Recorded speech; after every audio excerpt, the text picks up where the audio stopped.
Bonjour et bienvenue dans la bibliothèque d'Hannibal Lecter. On est le 6 janvier 2012 et ce matin, je vais vous servir une petite tranche de Raoul Vanagem entre le deuil du monde et la joie de vivre. J'ai toujours eu le sentiment d'être, dans le fracas du monde, une voix solitaire et cependant audible. La singularité est un défi à l'improbable. Rien n'est acquis dans le jeu, si ce n'est la passion de jouer. Quelle main insolente et mal assurée a fait rouler les dés quand, de ma lointaine province, j'envoyai à Henri Lefebvre un essai inspiré par les mots de Lautréamont. La poésie doit être faite par tous, non par un. Je jouais là un de ces coups dont chaque coin de rue, chaque pas peut-être détient, qu'il se révèle ou non, le secret de l'extraordinaire. De ce jour se noie entre Guy Debord et moi une amitié qui eut le privilège d'être sincère jusqu'à dans les heurts de l'inimitié finale. Solitaire, je le suis plus que jamais. Je le déclare sans animosité, sans souci de m'en plaindre ou de m'en glorifier, ce qui est tout un. C'est une solitude peuplée d'êtres que j'aime, à qui je ne demande rien. Je la sais habitée par d'autres dont j'ignore l'existence et dont je n'attends pas davantage, car je sais qu'ils peuvent d'un jour à l'autre tout me donner. Les premiers me touchent de près, leurs caresses m'émerveillent.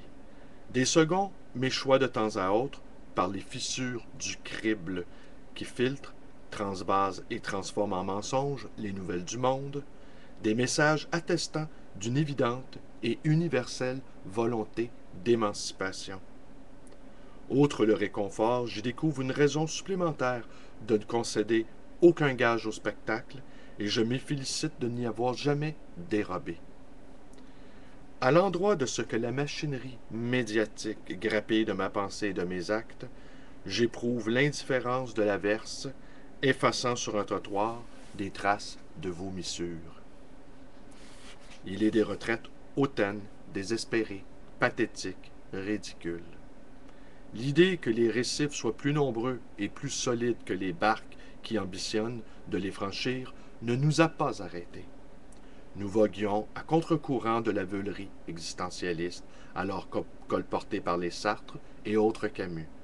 Nous abominions la conception ontologique et cléricale de l'impuissance de l'homme, que sa dignité et son courage assumaient jusque dans les révoltes vouées aux échecs de Sisyphe. Si nous établissions la cartographie des écueils, c'était pour les dynamiter afin de naviguer selon nos désirs.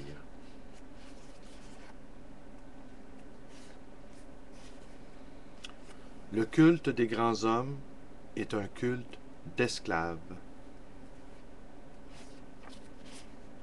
Dans le combat de la vie contre le multipartisme de la mort, nous sommes occupés à inventer une guerre civile pacifique.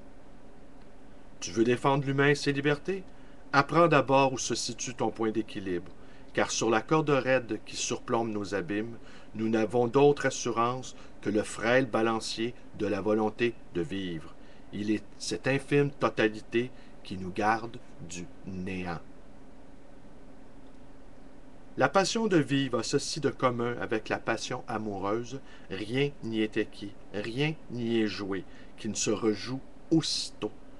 J'ai la faiblesse de penser que rien ne me sera refusé tant que je consacrerai chaque instant à ce jeu-là.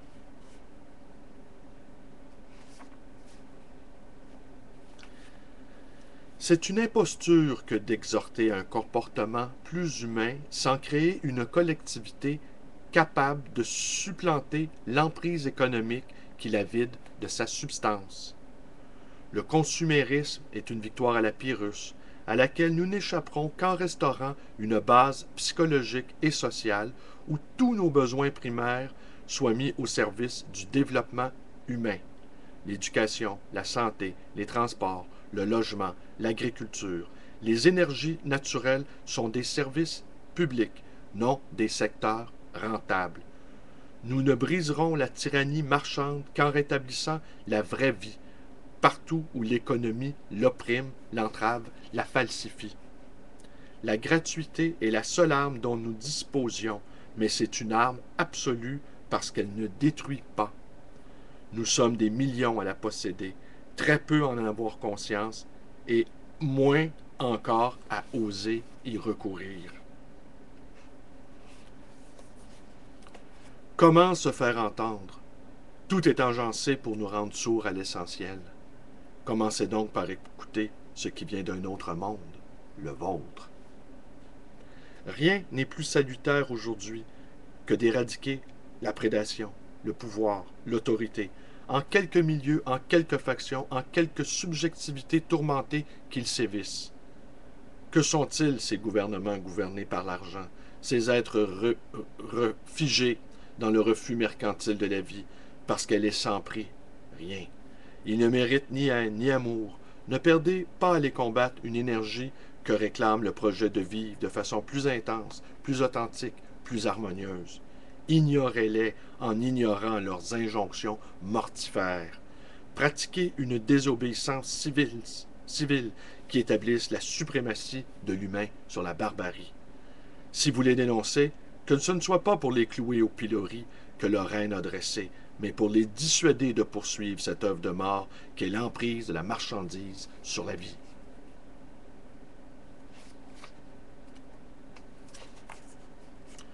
Se connaître, c'est identifier ses désirs, les affiner et tenter de les accomplir selon l'harmonie d'une vie nouvelle. Celui qui les méconnaît les tourne contre soi. Son existence douloureusement mensongère a besoin de masques et d'un carnaval de vérités dogmatiques que ses pitreries passent pour incarner. Gardez-vous de la grimace souriante du placier politique. Elle dissimule les tourments et ceux qu'il médite d'infliger aux autres pour se venger de sa disgrâce. Le pouvoir abrutit, et l'abrutissement sert le pouvoir.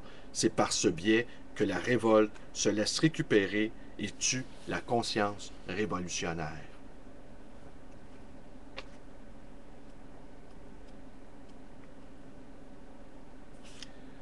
Il y a 100 façons de désirer se perdre, l'attrait du pouvoir est la pire.